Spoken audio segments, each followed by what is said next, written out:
Hi there. Welcome. Welcome to my world today. It's close to 4 p.m.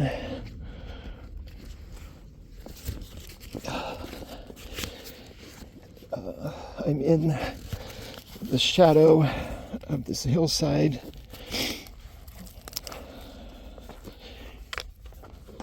Up here. So it's starting to get cool. Today was supposed to be a very strong wind event from a cold front that blew down our direction. And the windiest it's been was last night. But it wasn't even all that windy. It wasn't nearly like they were afraid it was going to be. So at least here. So grateful for that, although I like the wind. The reason that they were afraid of the wind was in case there were any vegetation fires and the wind would whip up firestorm, and I think we got through pretty good. Oh, wait. Although, coming down the trail, I knew there were at least two groups of hikers up here in front of me coming back, and they've both passed me now. The first ones that came down said there was evidence of smoke from a fire over in San Leandro. So when we get to the top, maybe we'll be able to see that. There's not a whole lot of wilderness in San Leandro like there is here, but there is. There's Lake Chabot and Coal Canyon. So yeah, there could be something that could turn into something big.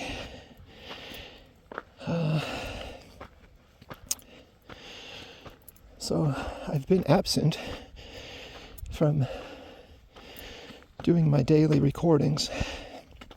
I had a pretty good run there, 9 straight days in a row, and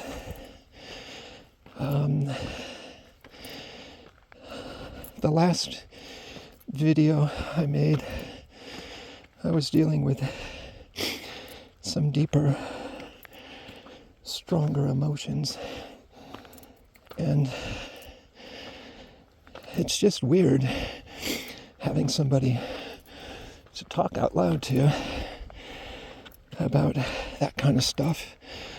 I don't have a therapist anymore.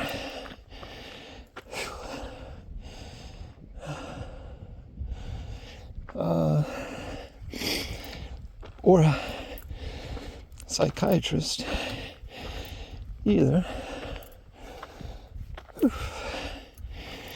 So I don't go through a rundown of assessing my mental health with a professional anymore. And I was only doing that. I was seeing a psychiatrist once every couple of months for many years now, and have never had any dangerous episodes that I really needed somebody to talk about things with. I've gotten really good at figuring it all out on my own.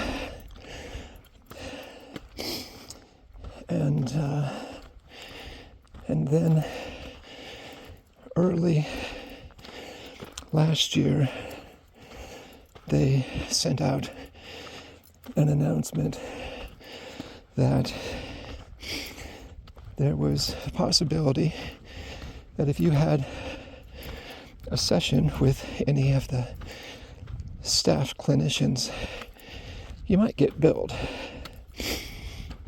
And I took that as an idle threat. Well, I don't know, a warning, I guess. Because those doctors, man, they work hard. Going to the welfare mental health clinic, they deal with the down and outers, low income people like myself, but a lot of people that have intense addiction issues and yeah. So I give them credit for kind of answering a higher calling, because you go to medical school, you become a psychiatrist. Most psychiatrists, majority, I don't know how many, but they want to make money. They want to make money to pay back their school loans. So the ones that bypass going for high paying, high charging personal practices, or at least working for a bigger organization like Kaiser or something, these guys that say, nope, I'm going to do the noble thing.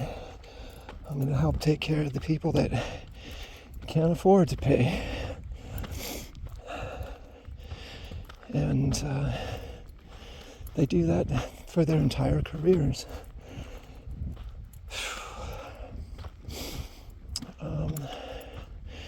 So I got to respect that, and that the government's come to the point where they probably can't guarantee those doctors a steady paycheck. I don't know. I don't know anything about how much they make or how they get paid or anything. But I do know that if you're on Medi-Cal, even if you have Medicare as well, most of the what would be considered the good psychiatrists, they won't accept you as a client. I've tried many times to get in with a good doctor and denied time after time. So I don't even, well, anyway, that's really old hat, because I am at a point now where I feel like I don't need, that's an interesting thing. I've never seen this before. How could I never have seen that? It doesn't look new. And it's weird that it's open. Yeah, I feel like I've gotten to the point where I've become my own doctor. Physician, heal thyself. Yep. Through self-analysis, through self-research, through exploration of alternative treatments. It's taken 20 years, even longer. God, maybe it's even 30 years. But in the last 5, I've become steady and stable and don't have burnout, manic episodes anymore, nor do I have crippling, depressive episodes anymore. And the two main things, well, on one side, on the physical side, one of the main things is having gotten off of psych meds, no more antidepressants, no more mood stabilizers, no more sleeping pills, and swapping all of that for the natural remedy of kratom, I am a healthy boy. I don't think you can see it, but right through that, right there, Mount Diablo.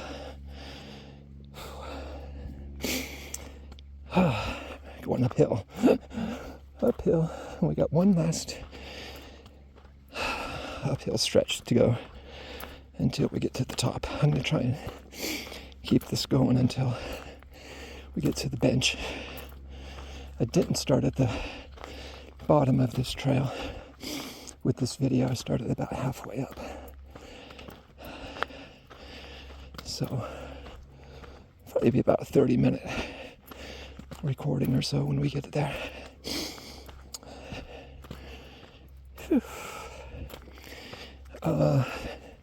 So yeah, that's the physical side of my self-care, and the spiritual, psychological side is devotion to God through meditation. And my spiritual life is more solid and more sound and more on track now than it's probably been in my entire life. So hats off to God for rescuing me and leading me into the light. And much thanks to the guru I had. I was a devotee of for 10 plus years that helped me develop a meditation practice. Without her help, I wouldn't be able to meditate like I can. And I'm so grateful. Well, you probably can't see this either, but there's somebody up on top of the ridge, right up where I'm going. And yeah, they're gonna end up coming down this trail. So I might turn this off before I get to them. And actually, this is kind of a good spot for making this part one of the hike today. That was a little discussion there with you guys that I didn't know I was going to talk about. And I think I summarized things really well. So, yeah, let's call this part one. End of part one. Let's get you another shot of Mount Diablo here.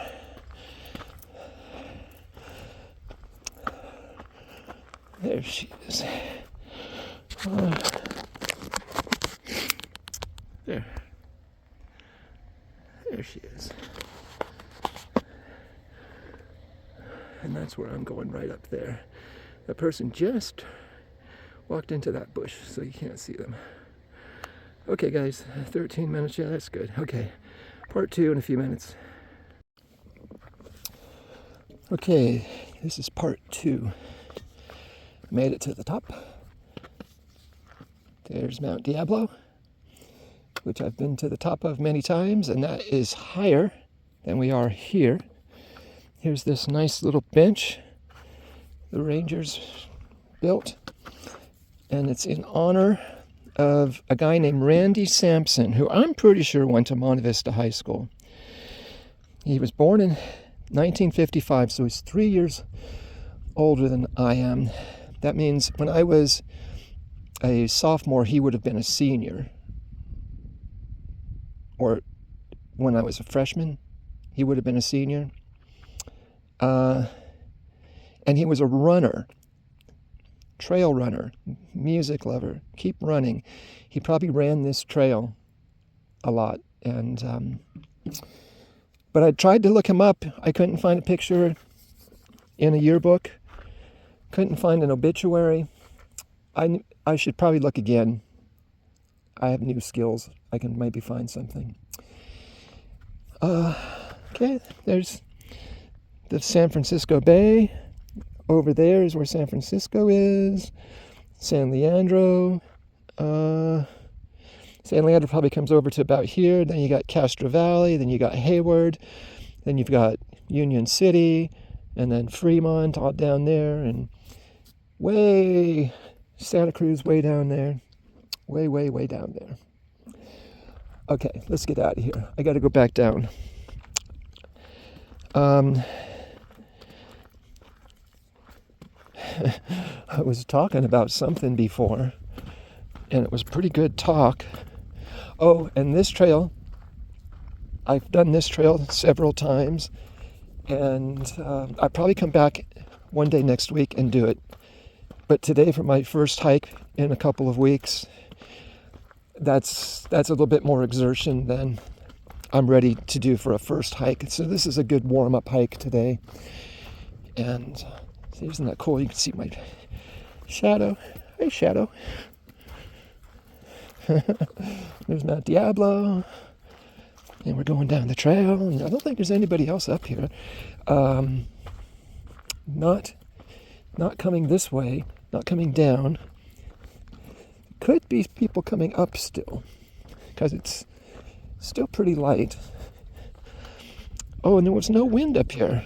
For the wind event we're supposed to be having, it was entirely still.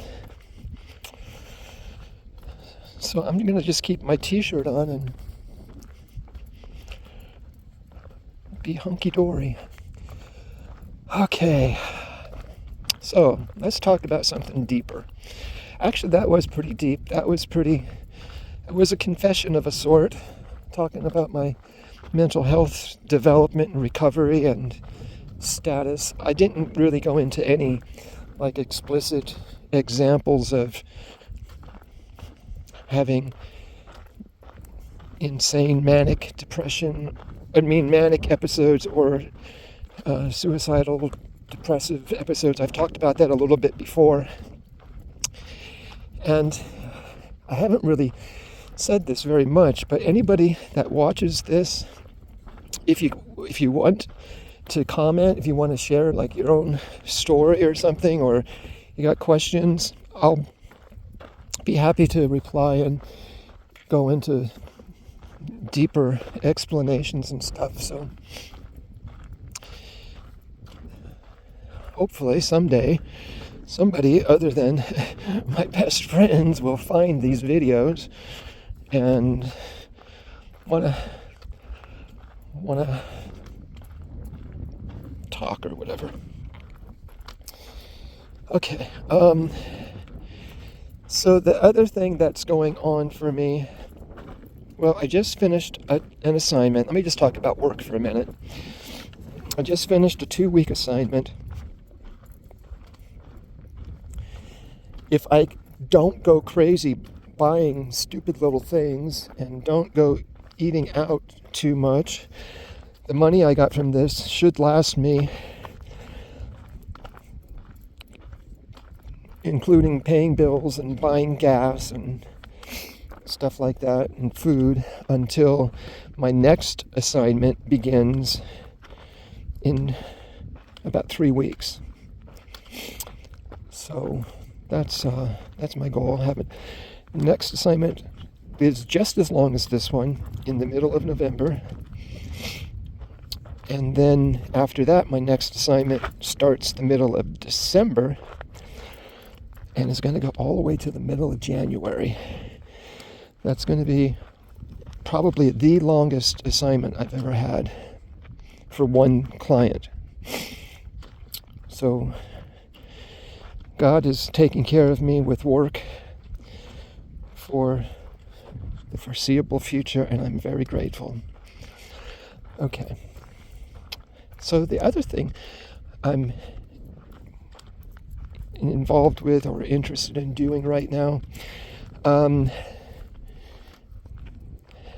which feels really vital and important to me, is my spiritual healing work. And there's times when living people have actually requested that I pray for them, or there's been times when I read in the social networks about somebody that is requesting prayer, and I will pray for them, or do Reiki healings for them. And that's just not happening very much right now. Everybody, wow, look at these birds. Hi, guys. Wow. Oh, what a life, what a life. Bunch of crows. A murder. It's a murder. Wow. They're going up to the top. I guess they're going to go over the other side of the ridge and find a nice place to sleep tonight. Yeah, I'm not in a lot of communication with living people at the moment. The life of a loner. Requiem for a loner. And I'm not hanging out on the social networks. Like in Facebook, there's groups where people, say, hey, man, I am sick. I need prayer. I'm not spending time reading those kinds of websites right now. It's maybe to my own detriment that I don't, but it's actually a decision I made to stay away from those areas because there's so many people asking for help. So many people. And it becomes an obsession. And I have to be careful of becoming obsessed about things because that's where my mania gets activated. And I will end up doing too much and burn out. So, and I feel like it's something God's moved me into this self-protection mode right now. And he's saying, stay away. Don't go reading those groups. And just, be available. Keep your general attitude of constant prayer up and running. And pray for your neighbors. Pray for your neighborhood. That's one thing I do a lot, is to pray for the earth of my neighborhood, of my city, for protection, so that the energies inside the earth can be calm and peaceful. And everybody puts their emotional energy, well, they don't know where they're putting their emotional energy. But the earth absorbs a lot of emotional energy, and it's part of how the earth heals us. That's why it's good to be out in nature. You can channel all of your anxiety and panic and fear and into the earth, and the earth will heal you. But so beautiful here. And there's the wind. Can you hear the wind in the trees?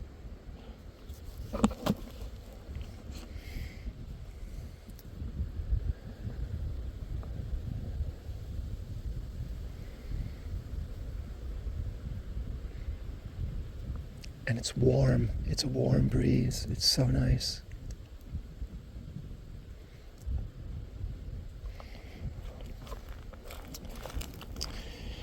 Yeah, I feel like as long as there's people like me that do this, that send healing into the earth, all of the chaotic energy that the earth absorbs from people that are just, living chaotic lives, I can help the earth heal itself and change the charge of the overflow of emotions.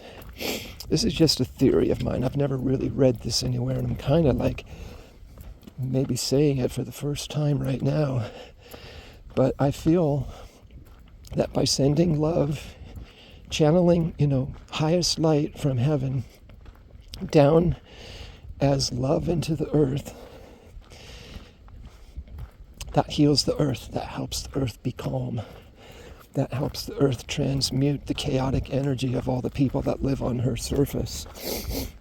And one, picture I got in my mind of doing this is to help us here at this location in California, help us avoid having to have earthquakes. And I know I'm not the only one that has this idea, this realization. I know there are thousands of others like myself have this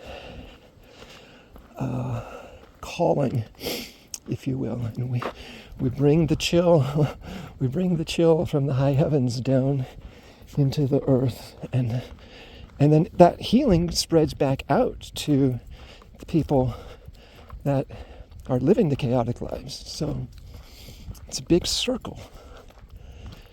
Yeah.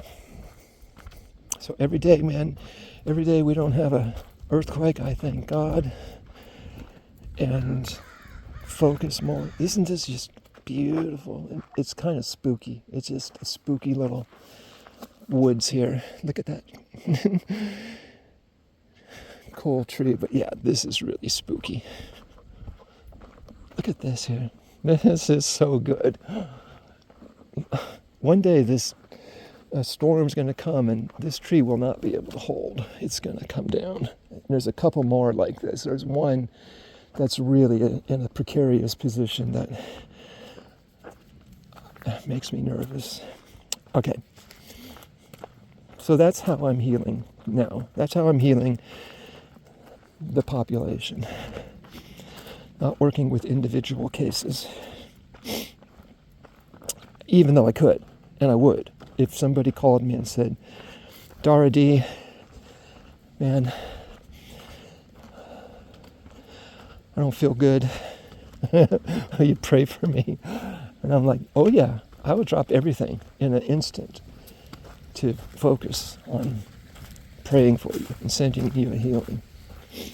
And that happens. It does happen, but just not that much. Okay, so the other thing, and I know I've alluded to this in a couple of videos, is my desire to work with and heal the dead. And I know this is a thing. I mean, I just really know it's a thing, and I wish it was a bigger thing, that more people that are interested in the paranormal and ghost hunting would awaken to. I think for the most part, oh, look, he's a stag right up there. Can you see? Oh, where's my other phone? He's like looking at me. I'm looking at you too, buddy. Shoot, and this isn't my good camera phone. I don't know if I can get a picture zoomed in close enough. Oh yeah, there he is. There he is. Yeah, he's looking right this way. There he goes. There he goes. There he goes. Bye. Okay. Bye, buddy. Bye. Most of the people majority of the people that are interested in paranormal activity, they do it because it's mysterious. They do it because it mystifies them. And they don't know what else to do.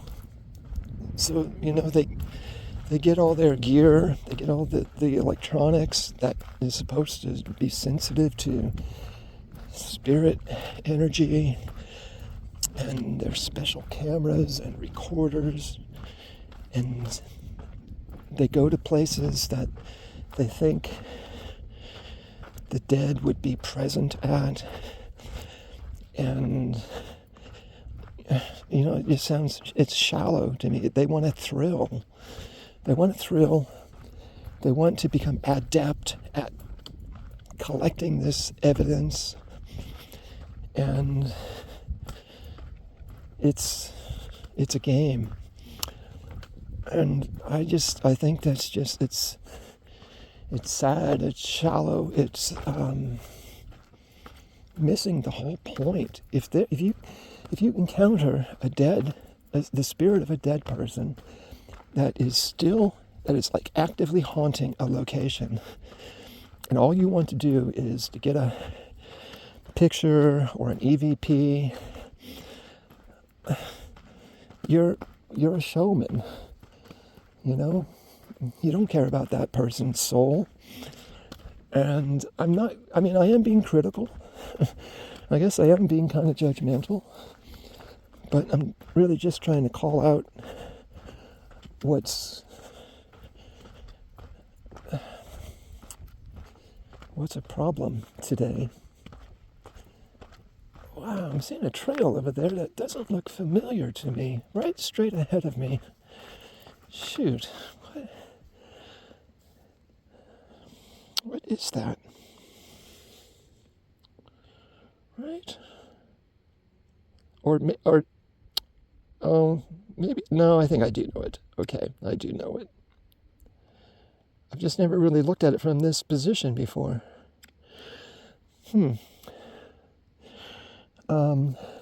So maybe this is a call out. But see, if you don't have the essence of desire, hey, hold on. Ma'am, Hachiko is a little dog statue.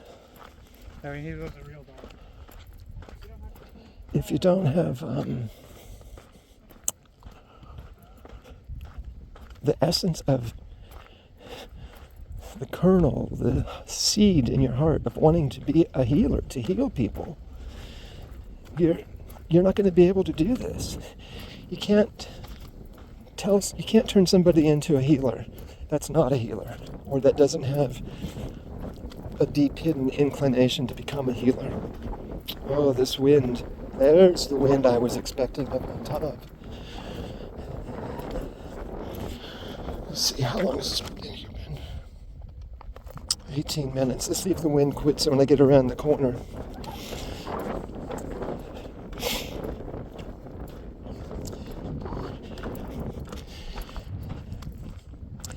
And even the psychics that show up in some of these ghost hunting shows,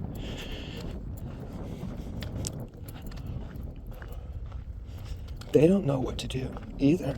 They might know some mechanics for getting a spirit to move on, but they do it very impersonally, and I don't think they get to the core issue of really trying to help remedy, why somebody has stayed.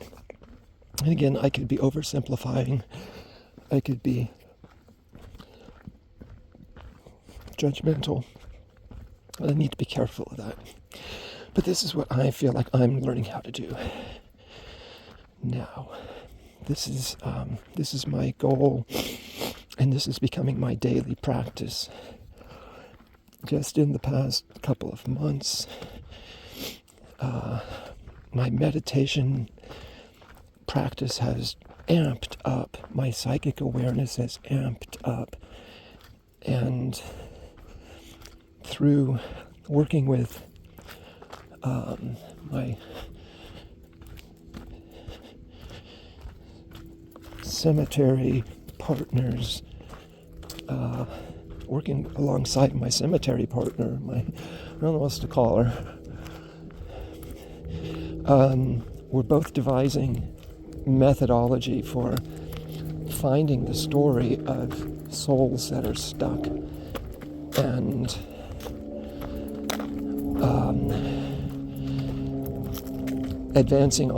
progressing on to do healings for them.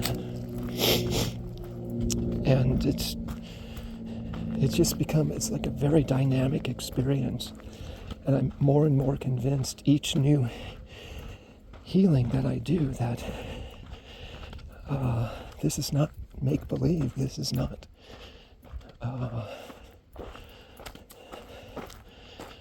fake but I'm not trying to prove anything to anybody. So why am I talking about it? Well, I'm talking about it because hopefully if I put good tags on this video, maybe somebody else that's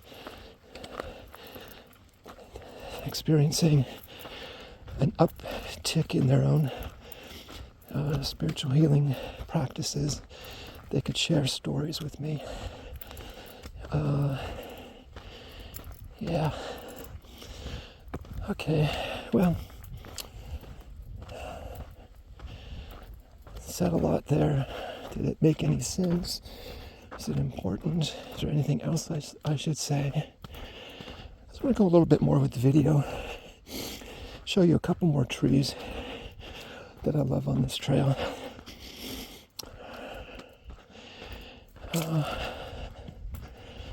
But yeah, it's like every night now when I meditate, that's what I want to do. I want to work with the evidence that my cemetery buddy and I gather in our explorations. And as we've been having experiences in the cemeteries where spirits that are stuck are calling out and saying, "Help me." And I take the names of them home with me and go into a trance and have a good conversation with them and help them get out of here, get out of this earth and go home to heaven. Yeah. And it's beginning to feel like a purpose. It's for the first time in a long time. I feel like this is a calling that I'm awakening to. Like maybe one of the most important things I've ever done. All the years I dreamed of being a missionary or involved with a church, the mission of a church to evangelize. That never came about. Now I'm doing something very unique and important, and I feel like I'm pretty good at it. Flip side, if I were to talk to a psychiatrist or my former psychiatrist about this stuff, if he found this video, he would call me up on the phone and he would say, "Son, let's come out and have lunch with me. Let's sit down and have a talk." No, he wouldn't do that, but yeah, he'd be concerned. And I think he'd try to get me into his office and then he'd lock the door and he'd call in the guards with a straitjacket and give me a choice. Either take the pills or come live in his special housing unit with bars on the windows and soap opera TV every day. Yeah, back when I first started getting psychotherapy for my bipolar disorder, and I told the doctor about my ability to talk to trees. I mean, I could be legit driving down the street, and all of a sudden a tree, I'll feel its energy of its personality leap out at me, and I can have a soul communion with it. But I mean, I could literally still, like this tree right here, I could talk to it. And I'm becoming more able to do that again. But this is years after the medications have worn off. But yeah, they said, "Oh, okay, you need this pill. This is not a good thing that you're doing. Talking to trees is unhealthy." Talking to trees is psychotic. Talking to trees can get you locked up. And my life was such a shambles at the time.